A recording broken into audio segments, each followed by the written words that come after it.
Recently আমি অনেকগুলো post দেখেছি যেখানে স্টুডেন্টরা বা অ্যাপ্লিক্যান্টরা আস্ক করছে যে এই কলেজে আমি এপ্লাই করব, ওই কলেজে এপ্লাই করব। ইএফসি কত দিব? What is the safe EFC?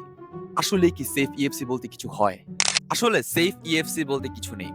ইএফসিটা depend করবে তোমার প্রোফাইলের উপর।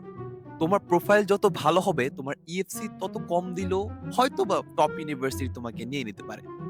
তো অনেকেই মনে করে যে আমার প্রোফাইল যেরকমই হোক না কেন, আমি যদি ইএফসিটা ইনক্রিজ করে দেই, let's say 25K O 30K দিয়ে দেই, টপ ইউনিভার্সিটিতে আমার কনফার্ম হয়ে যাবে। আসলে ট্রুথ সেটা না। ট্রুথ হচ্ছে তোমার প্রোফাইল আগে ইভালুয়েট হবে অ্যান্ড দেন তোমার ফাইন্যান্সিয়াল নিডটা ইভালুয়েট হবে। অ্যান্ড ২ টার উপর বেস করে তোমাকে ফাইন্যান্সিয়াল এইড এবং স্কলারশিপ দেওয়া হবে। আশা করি ইএফসি নিয়ে তোমাদের কনফিউশন কিছুটা হলেও দূর হয়েছে।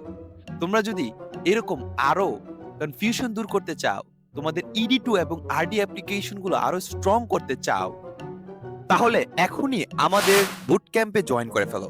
বুট ক্যাম্পের অ্যাপ্লিকেশন লিংক আমি কমেন্ট বক্সে দিয়ে দিব। Best of luck.